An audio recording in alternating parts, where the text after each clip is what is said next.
আমি আমি যে সব পারি রে, সব পারি। আমার যে এই ফুটা ফুটা রক্ত বিন্দু দিয়ে তোমাকে আল্লাহের ছেলে ওই বাইরের লোকজনের সামনে তুই আর আমাকে বড্ডা বলে ডাকবি না রে।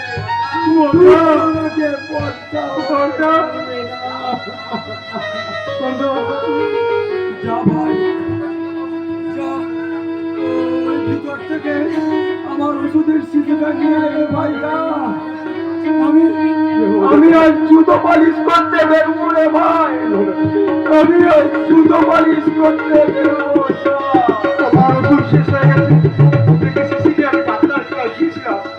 ডাক্তারবাবু বললেন এই ধারে কারবার বিরোধ ডাক্তার করেন না। আমার পারমিশন না নিয়ে তুই ধারে ওষুধ আনতে গিয়েছিলে? আমার তো জানা ছিল না এই পয়সাই এ যুগের ভগবান। যাদের পয়সা আছে তাদের কাছে আমাদের মতো গরিবের দাম 5 টাকার নয় বর্তা, 5 টাকার নয়। নয় বিলাস না, সামান্য ব্যথা তোর এই জমার বাঁধা অশ্রু জল যেন এই দরিদ্রীর বুকে বর্ষিত না হয় রে ভাই, যেন এই দরিদ্রীর বুকে বর্ষিত না হয়। তুই তুই মৃত্যুর আগে বলে যাবি জি জি জি। তুমি ধনী শোষিত সমাজ আর যুগ নয়নের অশ্রু দ্বারা সহে বাড়ির সমাজ বড় জোরে দিলাম তোমার মুক্তাঞ্জলি, মুক্তাঞ্জলি।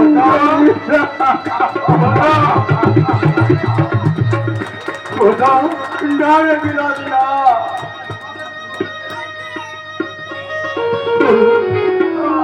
আমার দিবসের তুই কোন সংবাদ পেলি রে ভাই? সংবাদ পেলি? পর্দার কোনো খবর পাইনি। কোথায় যে গেল ছেলেটা কে জানে? ওগো ওগো নিষ্ঠুর নিয়তি, তোমার অসীম পরিহাসে আমি জানি গেলাম তোমার অসীম পরিহাসে, আমি জানি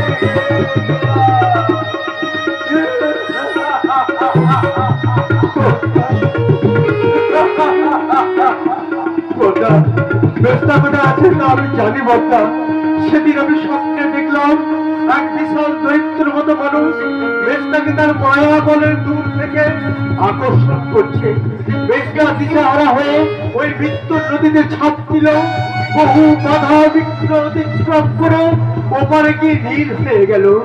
ওগো ভগবান, তুমি আমার বেস্তাকে বাঁচিয়ে রেখো ঠাকুর, তুমি আমার বেস্তাকে বাঁচিয়ে রেখো।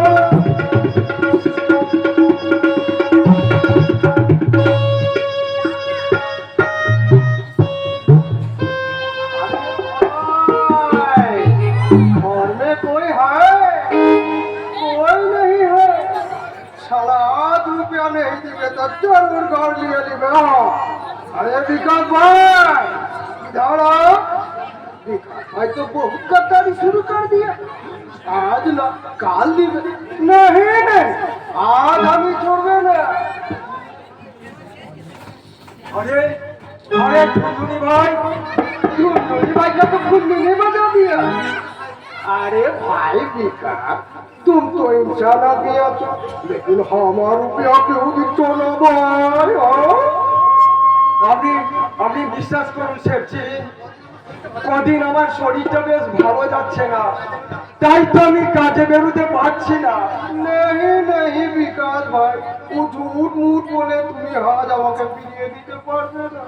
আজ তোমাকে বিলকুল রুপিয়া দিতে হবে, এই তো এই ঘর ছেড়ে দিতে হবে। দয়া করুন শেঠজি, দয়া করুন, এই ঘর ছেড়ে দিলে আমাদেরকে যে গাছতলায় থাকতে হবে শেঠজি, তা তো আমি জানি না, আমি জানো শুধু রূপে। দেখো ভাই বিকাশ, আজ যদি রুপিয়া না দেয় তাহলে তোমার নামে থানায় নালিশ করবে। না না শেঠজি, না, নালিশ করতে হবে না। আর কটা দিন অপেক্ষা করুন, আমি আপনার সব টাকা দিয়ে দেবো। মিলে যাবে, ও তো ঠিক কথা। দেখে যদি হবে তো ভালো হবে। দু একদিনের মধ্যেই পেয়ে যাবে শেঠজি, দু একদিনের মধ্যেই পেয়ে যাবে। আচ্ছা রুপিয়াকে নিয়েছো? আরে বিকাশ ভাই, এক মহিনা হয়ে গেল তোমাকে বললাম কি দোষ আমার চাচা আছে, একটু বাঙালি নাকি দেখো, চাচাকে সাথে দিবে। হ্যাঁ মিলে যাবে শেঠজি, সব মিলে যাবে। আর কটা দিন অপেক্ষা করুন, সব মিলে যাবে। 5,000 রুপিয়া লাগবে তো একটু বাবাকে দিয়ে দিবে। শেঠজি, আপনার জন্য আমি আপ্রাণ চেষ্টা করব। আপনি এখন আসুন, আমার মনের অবস্থা খুব একটা ভালো নয় শেঠজি। আরে বিকাশ ভাই, তোমার দিলে সুখ আছে কি দুঃখ আছে তা তো আমি জানবে না। ঘর ভাড়া রুপিয়া দাও, নাই তো ততজনে তুলে বললাম তো, যেখান থেকে হোক আপনাকে মেয়ে এনে তুলে দেবই দেবো। তুমি বহুত ভালো আছো, আরে ইয়ার ঘাবড়াবো। তুমি দু একটা লড়কি দেখে দিবে তো আমিও 2-1,000 রুপিয়া তোমার দিয়ে দিবে। ঠিক আছে ঠিক আছে, আপনাকে চিন্তা করতে হবে না, সব মিলে যাবে। তো একটা বাংলা থেকে খুব ও বিহারে নিয়ে গিয়ে মেয়েরা আদমিকে সব সাজিয়ে দিবে। পয়সা ইনকাম হবে। আচ্ছা আচ্ছা ভাই বিকাশ যাচ্ছি। হ্যাঁ ঠিক আছে ঠিক আছে ঠিক আছে।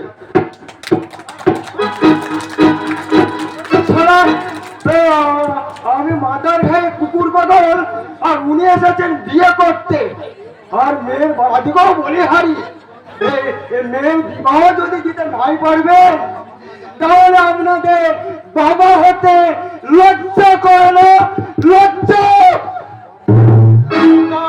বর্দা, তুমি কেমন আছো বর্দা? ভালো আছি তো ভাই।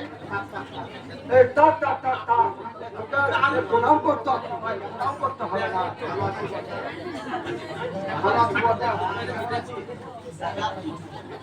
আমি ভালো আছি বর্দা, আমি ভালো আছি। ও বুঝলি বিভাস, তোকে কাছে পেয়ে আমার মনের সমস্ত জ্বালা, সমস্ত যন্ত্রণা আজ অবসান হয়ে গেল রে, সব অবসান হয়ে গেল। বর্দা, হ্যাঁ রে বিভাস, তুই যেখানে থাক না কেন, তোর সঙ্গে বদ্দার কথা তোর কি আমার বড় মনে পড়ে না? মনে পড়ে বর্দা, মনে পড়ে, কিন্তু আসতে পারি না যে। কেন রে কেন এ কথা বলছিস কেন ভাই? আমাকে এক্ষুনি চলে যেতে হবে বর্দা। কেন রে? নাও বর্দা, এখানে 1,00,000 টাকা রেখে দাও। হ্যাঁ হ্যাঁ রে বিভাস, এত টাকা তুই কোথায় পেলি রে ভাই? আমি একটা চাকরি পেয়েছি বর্দা, চাকরিটা কি রে? ওই স্টিল ফ্যাক্টরিতে। কোথায়? দুর্গাপুরে বর্দা। না বর্দা, না না, চাকরি তুই করিসনি, বর্দা, তুই অসভ্যতা রোজগার করছিস। না না বর্দা না, তুমি বিশ্বাস করো। বিশ্বাস? তোকে দেখে এই মুহূর্তে আমার বিশ্বাসের ভিতটা আলগা হয়ে গেছে রে, আলগা হয়ে গেছে। না না বর্দা না, আমি নরকের অতল গহরে তলিয়ে যাইনি বর্দা। তুই কোন পথে চলেছিস যদি না বলিস, তুই আমার মরা মুখ দেখবি রে।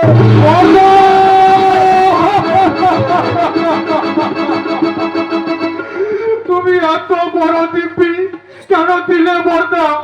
এত বড় দিব্যি তুমি কেন দিলে? আমি তোর মুখ থেকেই শুনতে চাই, কোন রহস্যের মাঝখানে তুই দাঁড়িয়ে আছিস? কি বর্দা, তোমার কি শরীর খারাপ লাগছে বর্দা? চলো না বর্দা, চলো ভিতরে যাই, চলো। না না, কথা উল্টো পাল্টা করে তুই আমাকে ভুলে রাখতে পারবি না বিবাস। বর্দা, তুমি কেন বুঝতে পারছো না? ঘরে বসে না থেকে যে পথেই হোক টাকা রোজগার করা যে পুরুষ মানুষের কর্তব্য বর্দা। সেই কর্তব্যের জন্য ধর্মের প্রাচীর ভেঙে অধর্মের চূড়া বালির ওপর তলিয়ে যাওয়াটা কর্তব্য নয় রে বিবাস, কর্তব্য নয়। এই ধর্মের পুজোই বড় রুদ্রাক্ষের মালাগুলো তুমি কি পাচ্ছ বর্দা? বিবাস, কিচ্ছু না, কিচ্ছু না। বিবাস, ওই ধর্মগ্রন্থ পড়ে তোমার বাবা প্রভাকর হালদার আশা আকাঙ্ক্ষা বুকে নিয়ে ওখানে প্রাণ দিল। তুমি কি বলতে পারো বর্দা তার নাম ধর্ম? বিবাস, ওই নারায়ণের পা ধোয়া জল খেয়ে তুমি যে রাজপ্রাসাদের এই ভাঙা বাড়িতে দুঃখের সঙ্গে পাঞ্জা লড়ছো, তুমি কি বলতে পারো বর্দা এর নাম ধর্ম? তুমি তুমি আমাকে মেরে ফেললেও ওই ওই ধর্মের বিরুদ্ধে চারণ আমি করবই করব। ধর্ম শুধু দিতে পারে দুঃখ, কষ্ট, জ্বালা, যন্ত্রণা। আর আর অধর্ম অধর্ম মানুষকে একদিন রাজা করে দিতে পারে বর্দা, রাজা করে দিতে পারে। তুই আমার বাড়ি থেকে এই মুহূর্তে বেরিয়ে যা। তোর মতো কুলাঙ্গারের মুখ দেখতে আমি চাই না রে, আমি চাই না।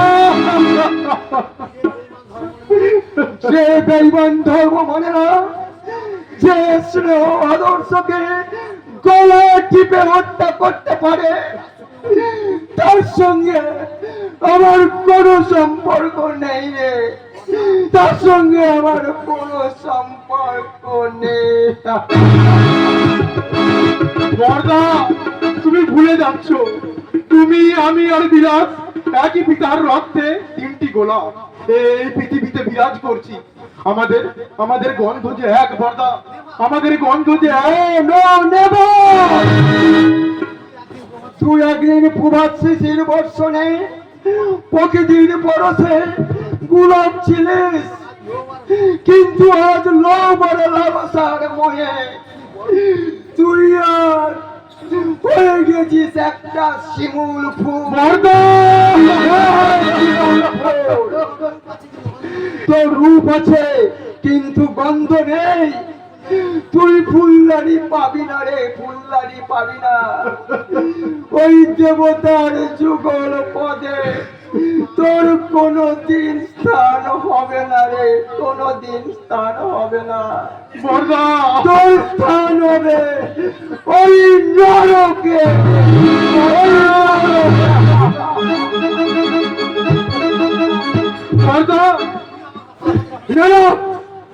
তুই তুই তোর ওই পা ফাটে আমাকে আর স্পর্শ করবি না। আমার এই নিষ্পাপ দেহে তোর ওই পাপের ছোঁয়া লাগলে আমি যে নরকে পতিত হব, আমি যে নরকে পতিত হব।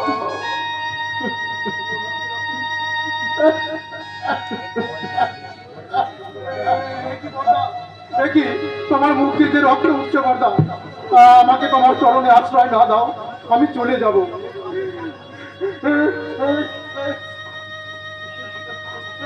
এই পাপের টাকা নিয়ে তুই তুই আমার কাছ থেকে দূর হয়ে যা রে, দূর। ঠিক আছে বর্দা, আমি চলেই যাচ্ছি। আর আমি কোনোদিন অধর্মের পাহাড় মাথায় নিয়ে তোমার এই ধর্মের সংসারে আসবো না বর্দা, আর কোনোদিন আসবো না। রে, তুই যা। মৃত্যুর খাতায় জবরী কাছে আর বেশি দেরি নেই বর্দা। যদি কোনোদিন তোমার এই ডাকাত ভাই কথা মনে পড়ে, তাহলে তোমার মনটাকে এই বলে সান্ত্বনা দিও বর্দা, এই বলে সান্ত্বনা দিও যে বিবাস নামে আমার কেউ ছিল না। যে ভাইটা ছিল সে দুঃখের ঘূর্ণি ঝড়ে এই সিন্ধু জলতরঙ্গে তলিয়ে গেছে বর্দা, তলিয়ে গেছে।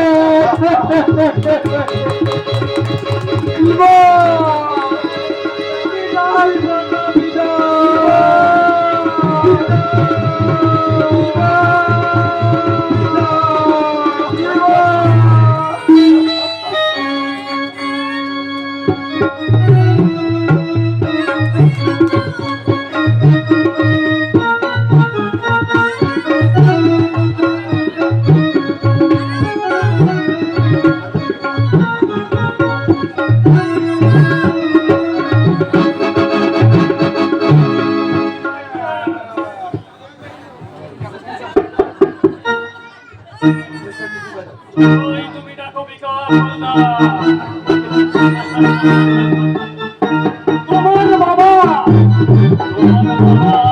কোনোদিনও ফিরে আসছে না।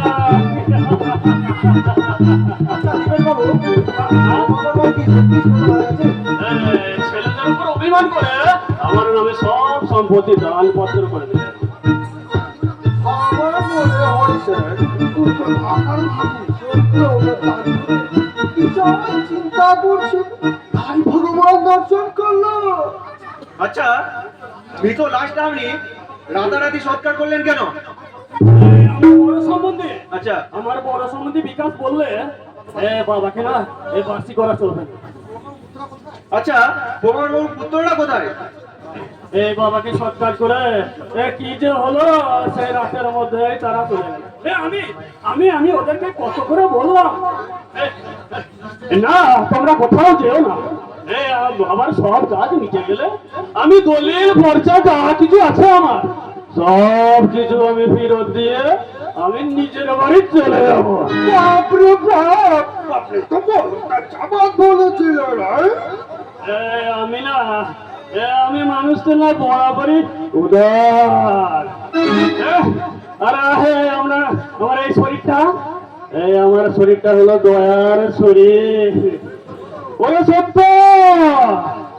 আর এক বোতল মদ দিয়ে যাতো বাবা। ও মাই গড আবার মত নো নো নো দীপেন বাবু ওভার ড্রিঙ্ক ভালো নয়। তাছাড়া গিন্নি আমার এগুলো মোটেই পছন্দ করে না। আরে মশাই থানার বড় বাবু আপনি ছেলে তো চিন্তা করেন বলেন তো। বোধ লইয়া সত্য আইছে। আরে বাবা দিতুল বাবু কানে শ্রদ্ধা এটাই জানা দেখাই কথা। দিতুল বাবু কানে শ্রদ্ধা এটাই জানা দেখাই কথা।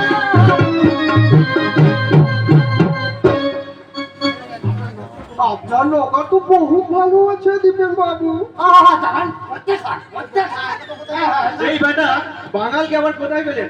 আরে বলবেন না গত মাসে থানায় যাচ্ছিলাম এই আপনারই কাছে। আরে এই বেটা রাস্তায় এর সঙ্গে আমার দেখা আমার রাস্তাতে আমার পা দুটো জড়িয়ে ধরে সে কি কান্না। আমার রান্নার একটা কাজ দেবেন বাবু আমি যে বড় গরিব। হ্যাঁ হক কথাই বলেছে হুজুর হক কথাই বলেছে। আচ্ছা দীপেন বাবু হ্যাঁ হ্যাঁ আপনি কিন্তু পরশু আমার বাড়ি যাচ্ছে। হ্যাঁ ও শিওর আমি তো আগেই আপনাকে কথা দিয়েছি আপনার ছেলের জন্মদিনে আমি নিজে উপস্থিত থাকবো। ইন্ডিড আই এম হ্যাপি আমি সত্যি খুবই আনন্দিত। আচ্ছা চলি দীপেন বাবু। হ্যাঁ হ্যাঁ হ্যাঁ শুনুন, শুনুন। সত্যি ও মাটির মানুষ আছে। আরে বড় বাবু মানুষ নয় রে বল দেবতা। আরে দীপেন বাবু ও 5 কোটি টাকা হেরোইন আনতে বাবুলালকে পাঠিয়েছিল। ও শালা বাবুলাল আর এই দেশে ফিরবে তো? কেন কেন কেন ফিরবে না কেন? আরে ভাই বাঙালি আদমি সব সরকার পাঠিয়েছে আমার তো বিশ্বাস হচ্ছে না কি ও শালা বাবুলাল আর ফিরবে। কথাটা তো মন্দ বলেননি শেঠজি।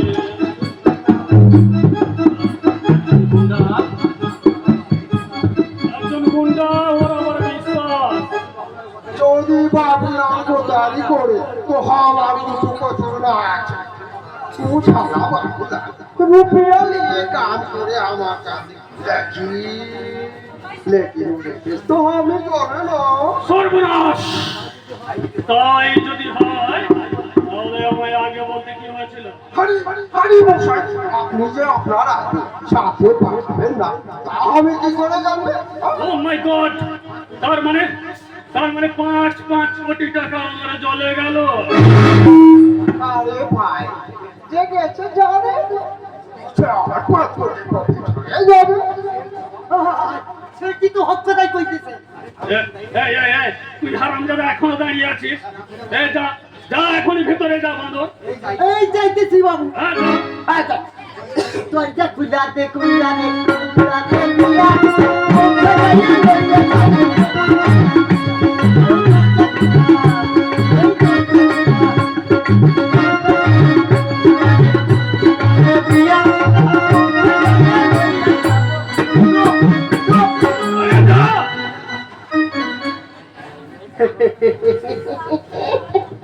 বাবুলালকে আমি বলেছি কি রুপিয়া কি হেরোইন আনতে হবে না, ও 5 কোটি রুপিয়া বলেছে। বাবুলালকে হবে মুখোশ পরিয়ে একদম বাচ্চা বানিয়ে দিবে। হয় কি ভাবছেন শেঠজি? আমি ভাবছে ও হারাম যাবে বাবুলাল যদি আমাদের সাথে গোদারি করে তাহলে ওর জিন্দগির আলো একদম আলাদা করে দিবে। সেসব পরে হবে। এখন চলুন শেঠজি, আমরা নদীর ঘাটে গিয়ে ওদের জন্য অপেক্ষা করি। চলিয়ে চলুন চলুন চলুন।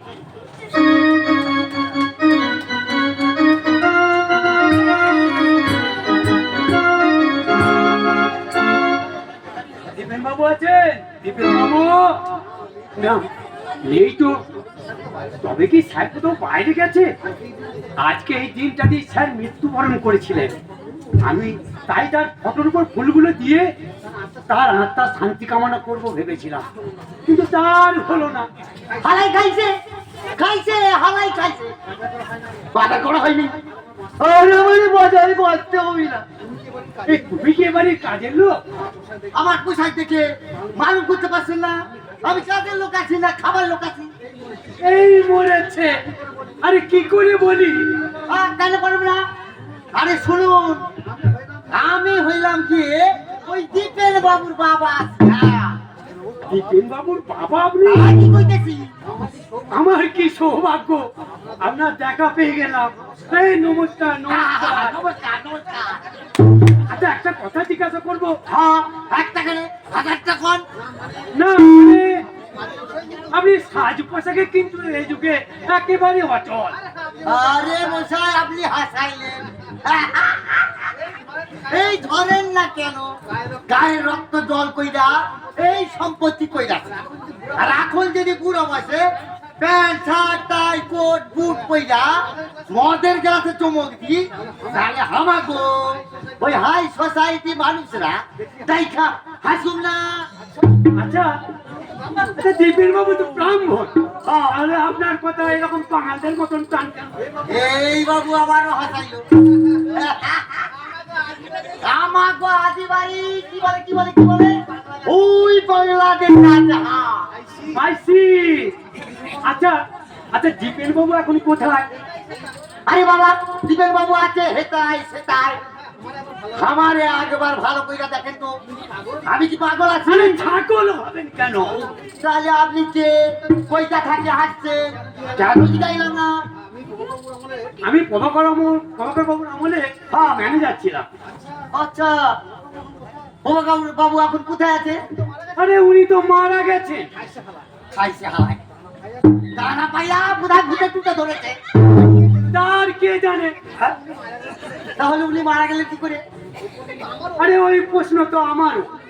উনি মারা গেলেন কি করে? যেদিন মারা গেলেন সেদিন সন্ধ্যায় আমার সঙ্গে কথা বলেছিলেন। আমি হলপ করে বলতে পারি উনি সেদিন সুস্থ ছিলেন। মানুষ পয়সা আছে, এইটাই তো বড় আশ্চর্য কথা। আমি অবশ্য সিআইডি অফিসে গিয়ে ওই প্রভাকর বাবুর মৃত্যুর কারণ বের করার দায়িত্ব দিয়ে এসেছি। ভালো করে আছে, ভালো করে আছে। এই পাঁচি বদমাস, বলি বাজারটা কখন হবে শুনি? এই দেখেছি কথা কইতে কইতে ভুলে গেছি। আরে যাইতেছি তো, দরজা খুলে দে।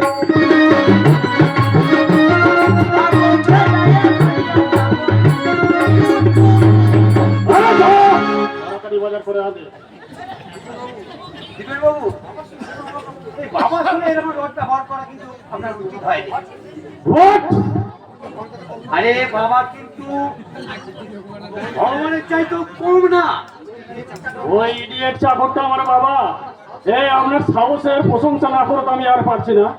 আরে চাকর, আরে কিন্তু ও তো বললো আমি দীপেন বাবুর বাবা।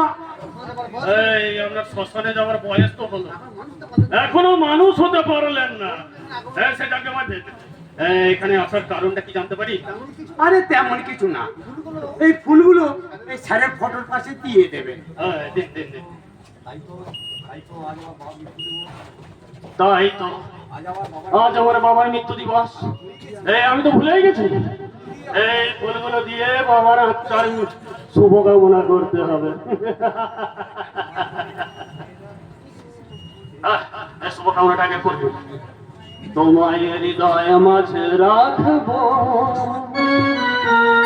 ভুলে যাব না। তোমায় মনের মাঝে রাখবো, ভুলে যাব না। রাখবো, ভুলে যাব না। তোমায় হৃদয় মাঝে রাখবো, ভুলে যাব না। আরে ভুলে গেলে এমন জামাই আর সুযোগ পাবে না। তোমায় ভুলে যাব না, ভুলে যাব না।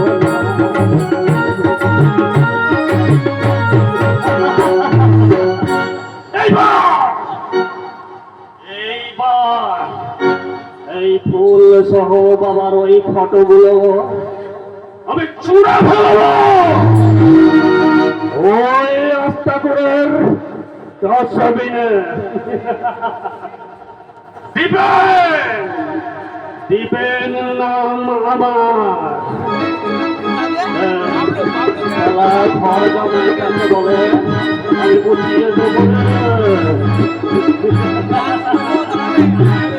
এমন অভিনয় করবো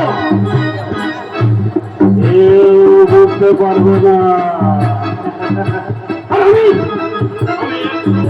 একটু করে আমার উদ্দেশ্য সত্যিকারে আমি এগিয়ে যাব। নাম আমার দীপেন হালদার।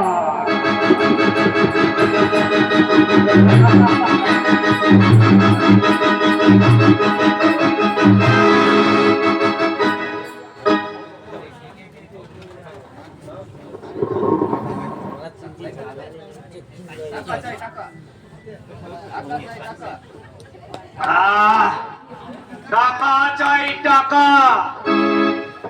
টাকা ছাড়া এই দুনিয়ায় সব কিছু ফাঁকা।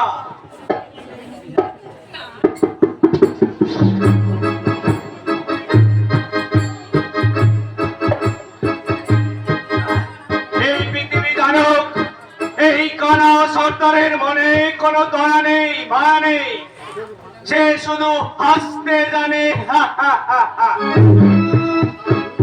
তার হাত লুট করতে জানে, দিতে জানে না।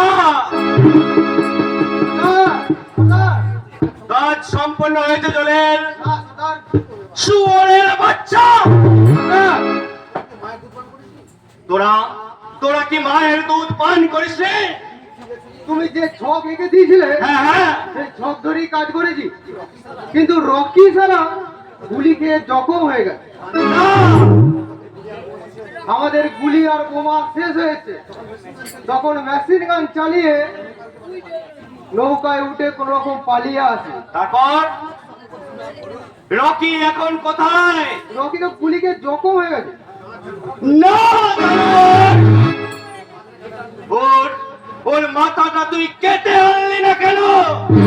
কাটার মতো অবগত পাইনি সর্দার। সর্বনাশ!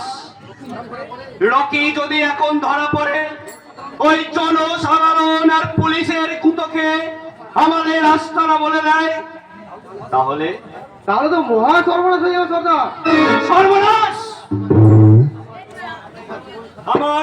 আমার জীবন খাতায় জবনি কাটানোর আগে ওই আপদটাকে আমি পৃথিবীর বুক থেকে সরিয়ে দেব। তা কিভাবে সম্ভব?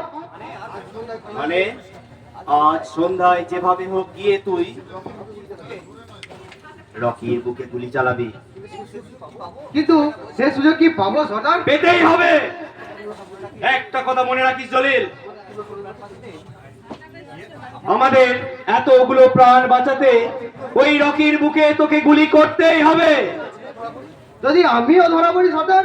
দুঃখ হবে না যদি মেরে মরেস। ঠিক আছে সর্দার, তোমাকে কোনো চিন্তা করতে হবে না।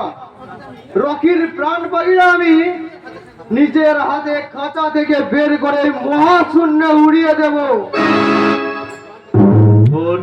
ওর প্রাণটার উপর নির্ভর করছে এই কানা সর্দারের জান। তোমার প্রাণ বাঁচাতে এই অদম জলেল চপলা গতিতে চললো থানায়, বন্ধুর রক্তে হাত রাঙাতে।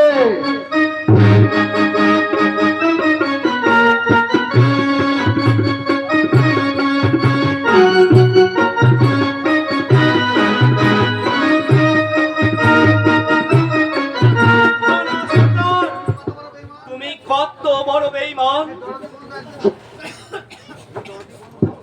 যে দরদি বন্ধু একদিন তোমার জন্য জান দিতে কুণ্ঠিত হয়নি, আর আজ আজ তুমি তার প্রাণ নিতে মেতে উঠেছ। রকি, তুই তোর রক্ত দিয়ে চার দেওয়ালে লিখে দিয়ে যাস, এই কানা সর্দার বেঈমান বিশ্বাসঘাতক।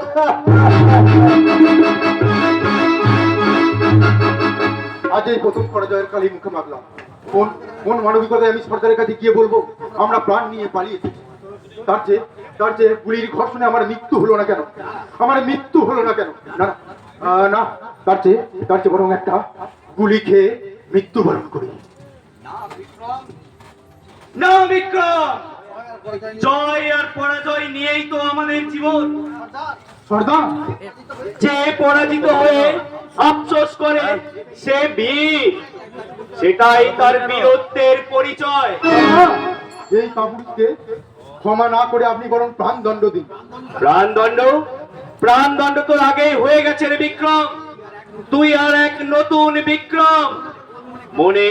মনে তোর কামনা, দু চোখের তারাই তুই জেলে দে প্রতিহিংসার বন্যি শিখা। সর্দার, আবার আমি নতুন করে ভীম বিক্রম করতে ঝাঁপিয়ে পড়বো।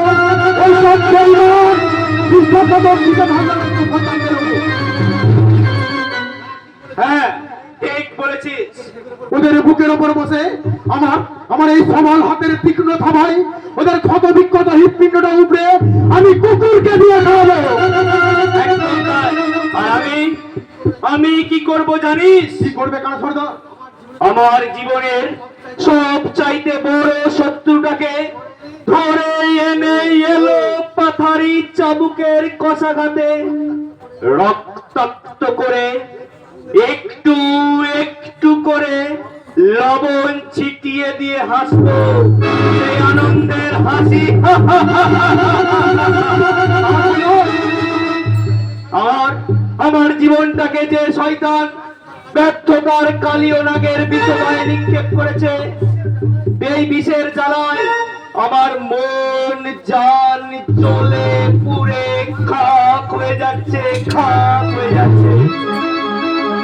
সেই জ্বালার অবসান হবে সেই দিন, সেই শত্রুর লাল রক্তে।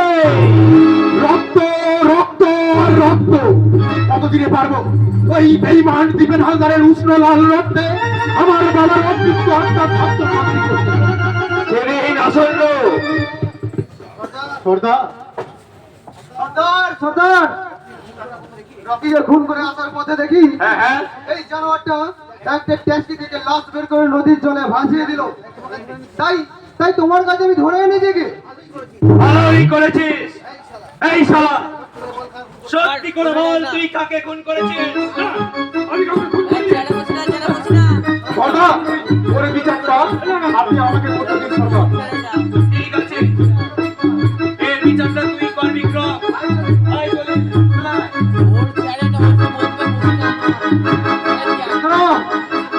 তোরা এমন করবি যেন সারা জীবন মনে থাকে। তৈরি হয়ে দিবেন হালদার। কে তুমি কে? সে কথা পরে, তার আগে বল ওই মৃত লাশটা তোর কে হতো? ও একটা গণিকা। গণিকা হ্যাঁ গণিকা, মানে মহিলা? হ্যাঁ মহিলা। আমার বহু টাকা লুটে আমাকে প্রত্যাখ্যান করার চেষ্টা করেছিল, তাই আমি ওকে খুন করে দিয়েছি। না, মেয়েটা গণিকা ছিল না। সত্যি করে বল ওর সঙ্গে তোর কি সম্পর্ক? বিশ্বাস কর, ও ছিল একটা বাজারের মেয়ে। না, তুমি সত্যিটাকে গোপন করতে চাইছো দীপেন হালদার? বাচ্চা,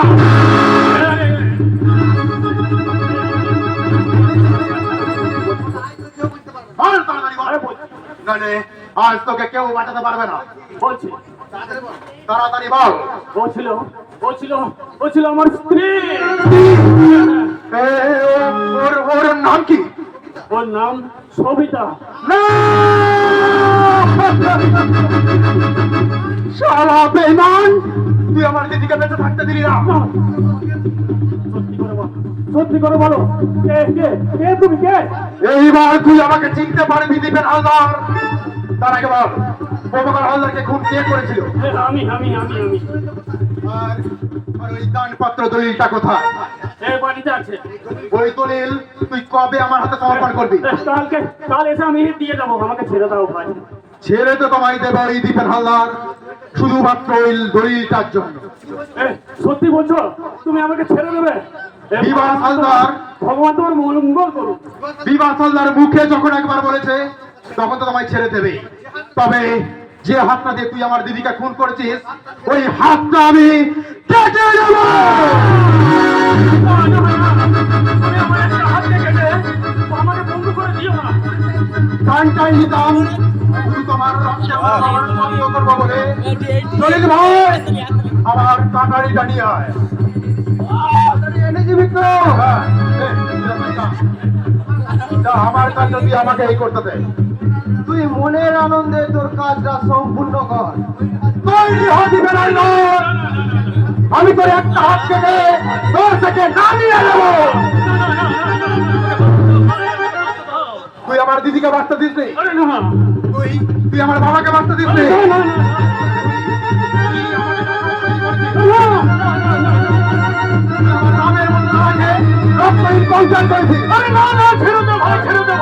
ছোট ভাইকে তুই অকার তৈরি করেছিস।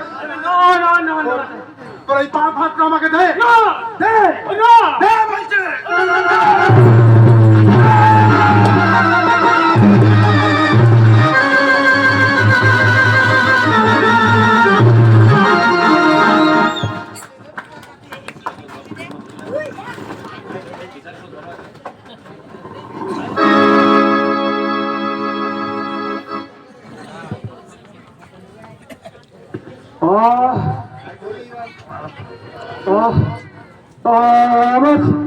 আমার শরীরটা আর বলছে না।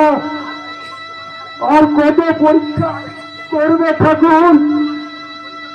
তোমার নির্মম পরীক্ষার কাছে আমি যে হেরে গেছি ঠাকুর। তোমার নির্মম পরীক্ষার কাছে আমি যে হেরে গেছি।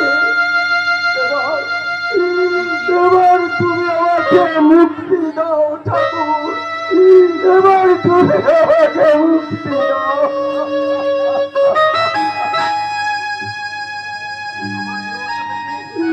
আমার দুরবস্থা দেখে মৃত্যু অপেক্ষা করছে। ওই নিয়তি খিলখিল করে অন্যত্র চলে যাচ্ছে।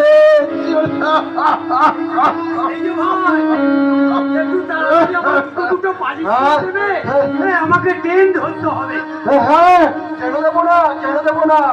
আসুন আসুন আসুন আসুন, এই তাড়াতাড়ি বারিশ করে দেবো, তাড়াতাড়ি। এখানে পাটা রাখুন বাবু, এখানে পাটা রাখুন। হ্যাঁ হ্যাঁ,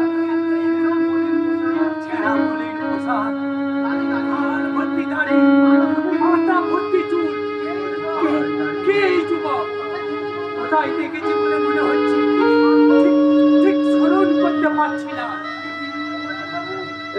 কি বিধি করে বলছেন বাবু? না না না, ও কিচ্ছু না, এই পাটা দিন বাবু, এই পাটা। একটা হিসাব করছিলাম। ভালো করে হিসাব করুন বাবু, ভালো করে হিসাব করুন, যেন হিসাবের ভুল না হয়। আরে ভুল হবে কেন? আচ্ছা আচ্ছা, তুমি থাকো কোথায়? ওই তো ওই শিব মন্দিরের পাশে। তোমার নাম কি? আমার নাম হচ্ছে রতন মুচি। না বাবা, তুমি আমাকে উপেক্ষা করে গেলে হবে না। আচ্ছা, তোমার নাম কি? বিকাশ হালদার? না না না, ওনার আমি কাউকে চিনি না, ওনার আমি কাউকে চিনি না। পালিশ হয়ে গেছে বাবু, পালিশ হয়ে গেছে। আমি যাই বাবু, আমি যাই। দুটো পালিশ করলে আর পয়সা না নিয়ে চলে যাচ্ছ। পয়সা টাকা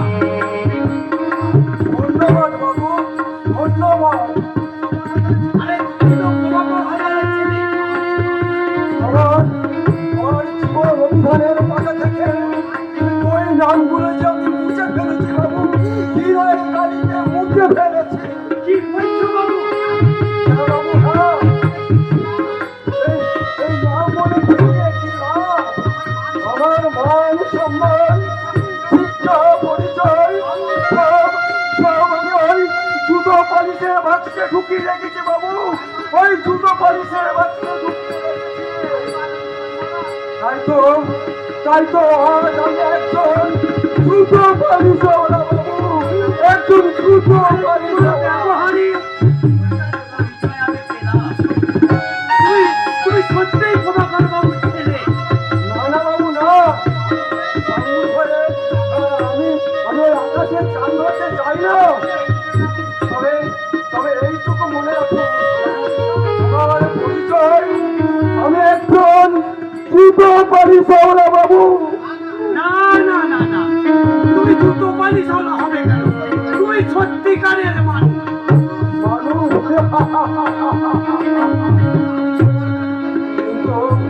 কিন্তু আমি যে কর্মের খাতায় ছোট লোক, কুলি, অমানুষ। না, কর্মের সঙ্গে যাদের তুলনা করা যায় না। কর্মের পরিচয়ে সে ছোট। আরে তাই যদি হতো তাহলে বিদ্যাসাগর মহাশয় মনে হয়ে কুলি হলেন না কেন? উনি কিন্তু কুলির মন নিয়ে মোর বয়েননি, বয়েছিলেন বিবেকের দংশনে। আমি আমি জুতো পালিশ করিয়ে যে অপরাধ আমি করেছি তার ক্ষমা নেই। আপনি আপনি আমার- আরে আরে আরে আরে আরে, ছাড়ুন ছাড়ুন মা, ছাড়ুন। এই কি করছেন, এই কি করছেন? আমাকে মহাপাপে নিরাকার সাগরে বিসর্জন দেবেন না। আপনি বয়সে বৃদ্ধ। বয়সে মৃত্যু হলেও সম্মানে আমি আপনার কাছে অনেক শিশু। এ কথার অর্থ আমি আপনার ঠাকুরদার আমলের ম্যানেজার। আপনার বাবার বয়াতে আমি আমি আজ কোটিপতি হয়েছি।